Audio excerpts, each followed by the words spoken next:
तर नमस्कार, मी शरद आणि आज मी तुम्हाला माझं सगळं शेत दाखवणार आहे. तर आम्ही सगळीकडे ऊस लावला आहे आणि आजच मी पाणी पिले. सकाळपासून मी पाण्यावरच आहे. चला तुम्हाला दाखवतो आम्ही शेतात ऊसा व्यतिरिक्त काय काय लावले.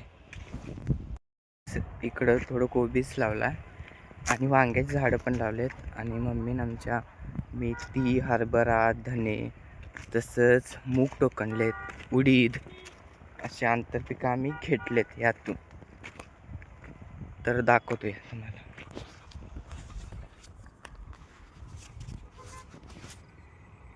तर आम्ही इकडे सगळीकडे मेथी लावली आहे, बघू शकताय तुम्ही. सगळीकडे मेथी आहे आणि वर बोदावरनं आम्ही हरभरा टोकणलेला, पण पाणी लागाय नाही, त्यामुळं हरभरा आमचा उठायला नाही. मी घातलेलं पाणी एकदा, पण काय उपयोग व्हायला नाही. तर जसं आता एकदा दोनदा पाऊस लागला की नाही मुठल सगळा हरभरा. हां, इकडं उठायला लागलाय बघा तुम्ही हरभरा. इकडं पण आहे हरभरा, इकडं मी इथे आहे आणि इकडं मी आज कोबीची झाड रोपं लावली छोटी छोटी. इकडे पण लावलेत, या दाखव. ही लसूण आहे. आमच्या वाघापुरात फेमस म्हणजे लावणीतून लसूण लावतात. लसूण, कांदं बरंच असते.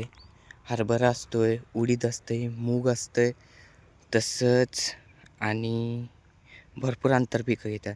तर प्रमुख पीक म्हणजे ऊसातून घेतलं जाणारं आमच्या इकडं लसूण आहे. तर तुमच्या इकडं काय आंतरपीक लावतात हे कमेंटमध्ये नक्की सांगा. आणि एक फेमस आहे की आमच्या इकडे वाघापूरची वांगी लय फेमस आहे. पूर्ण पंचक्रोशीत वाघापूरची वांगी म्हटल्यावर खूपच हे करतात.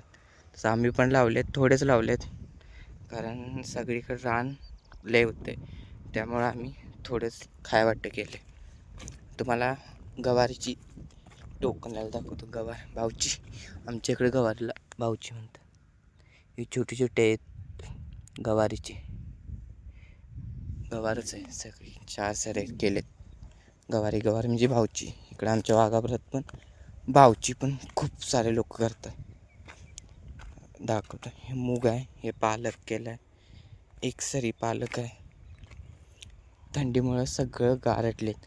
आमच्या उसाचं डोळं पण अजून वर यायला नाही, एवढी थंडी आहे इकडे.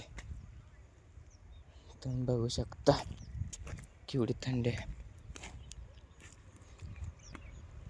तुम्हाला आणि दाखवते. आम्ही स्वीट कॉर्न पण टोकणला आहे. स्वीट कॉर्न पण खूप चांगला येतो. मक्का आहे इकडं सगळीकडे. ह्या कंडसरीला उडीद टोकणला. उडीद पण चांगला येतोय उष्णतेला.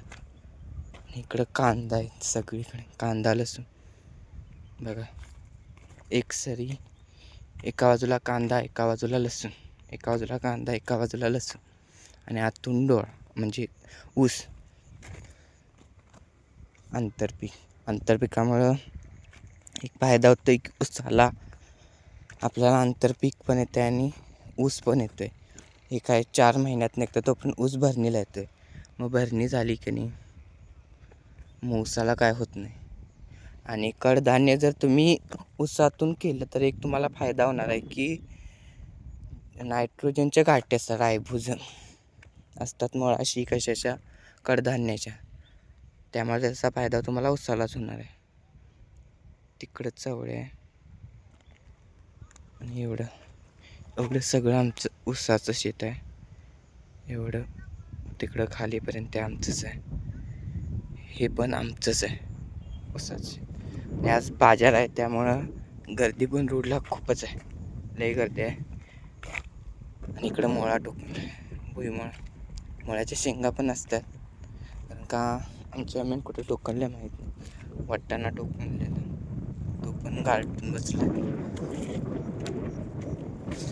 आज वारं पण खूप आहे. तुम्हाला काय अनुभवायला येणार नाही, तरी आवाज ऐकू शकताय तुम्ही वाऱ्याचा. असं